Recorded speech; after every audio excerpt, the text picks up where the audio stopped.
Just called him out. What ran through your mind?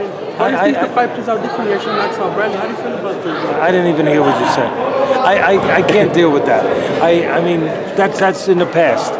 I mean, Vargas is a terrific fighter, but he had his opportunity. That opportunity's gone, and we're moving forward. Thomas Wolf said you can't go home again, but did you prove that wrong? Did you feel like you came home again now tonight with this win? For tonight, anyway. For tonight. The training camp takes a lot out of you.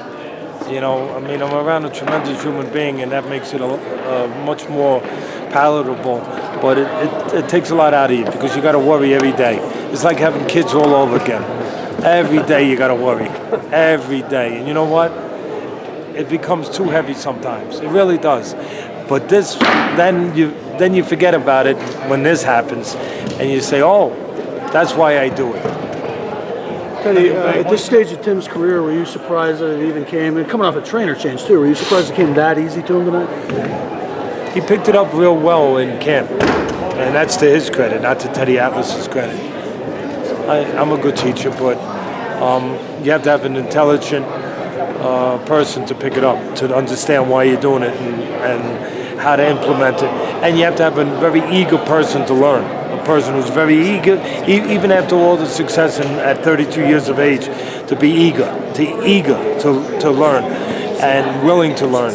And you have to also have a good athlete too, to incorporate the things that I teach, because I teach things that takes athleticism to execute, like stepping to the side and, using his speed in an effective, intelligent way.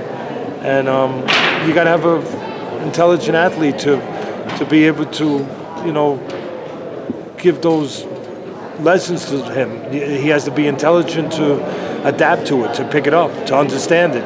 And he is all of that. In the first 3 or 4 rounds, he was winning, but he seemed to be getting hit quite a bit in the 5th round. Not quite a bit. Well, he was getting hit a little bit, and then in the 5th round, it seemed to really change, like a switch turn, and he dominated from the 5th round on. What was the difference in the 5th round? Did you tell him something before the round started? Go watch the HBO broadcast, you'll find out. Was there a point throughout the fight that you could feel the knockout was coming? Listen, I couldn't allow myself to ever think that. All my mantra through the training camp was a little piece at a time, a little piece. Take a brick here, take a brick there. Eventually the house will fall down. Do not get greedy. Do not get greedy, because then the house might fall on you. Just take bricks. And a time will come where that house will fall. But take bricks, take pieces. Don't get greedy. So I wasn't looking for a knockout. I believed in my philosophy. I believed that if we take pieces at a time, whatever's going to happen will happen in a positive way. But I thought Brandon's only chance was for us to cooperate, to stay in front and maybe look for 4 bricks and then catch us with something. And I didn't want that to happen, so I never, ever pushed a knockout. I just let happen what was happening from good execution. Let good execution lead to whatever it was going to lead to. Timmy was throwing really good body shots, I got to tell you, in camp. Really good. We worked on that, and so was I shocked to see the effect that he had to the body? No, I wasn't shocked. But again, I didn't want to invest in one thing too much, where we would give him the one thing he needed, which was spending too much time in front of him, where maybe he could land that one shot. Well, we're landing 8-1. He could land that one that could put him in the fight. Teddy, were you surprised that he retired, or did you kind of see yourself? Because Robert said that from the 2nd round on, they kind of felt he wasn't the same. Did you notice that too? Listen, my concentration was what I tried to have my fighter's concentration be. 1 round at a time. 1 round at a time. 1 round at a time. Every time he came back to the corner, I said 3 minutes. That's all that exists. I didn't say 26 more. 3 minutes. That's it. When he came back, 3 minutes. 3 minutes. Dedicate yourself to 3 minutes and keep a level of concentration 3 minutes at a time. But were you surprised that Brandon retired? I mean, he lost, but were you surprised he called it a career? First time he got stopped, so I don't know if I wasn't.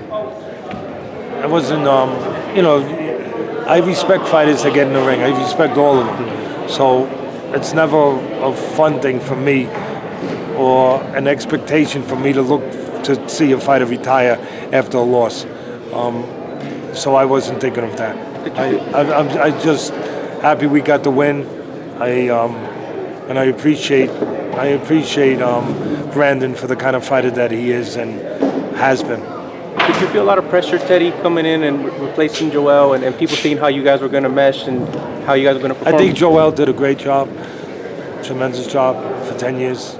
And I came in when I came in and tried to do my job the way that I did it and the way that I believed it needed to be done. Did I feel pressure? Yeah. How can you not feel pressure? You know, I mean, if you've got blood running through your veins and you're a human being and you care about other people, you have to feel pressure because you have the responsibility of that person out, and you don't want to fail. Teddy, now looking at that, you looked at it to see what Tim Bradley may have done wrong? I haven't looked at it. I mean, that wasn't, you know, part of my focus. My focus was Brandon Rios, that's all. I looked at Brandon Rios till he was coming out of my ears. I knew what he was going to do when I closed my eyes. Instead of seeing sheep, I saw Brandon Rios. You know, I mean, that was my only concentration, Brandon Rios and what he was going to do all night long and all the expectations and, you know, all the tendencies of what he did. And we got through that. And it played out the exact way you thought it would then? Not the exact way. I didn't like that couple of spots where he got, you know, laid in front a little tiny bit too long, but for the most part, yes. I was very proud of Timothy, very proud of the way he performed, and you know, the things that he was able to pick up and execute in 7 weeks. That's credit to Timothy. That's credit to Timothy. Make sure you guys say that, not to me. Thank you. Thanks, Teddy. Thanks, Teddy. So what you're saying is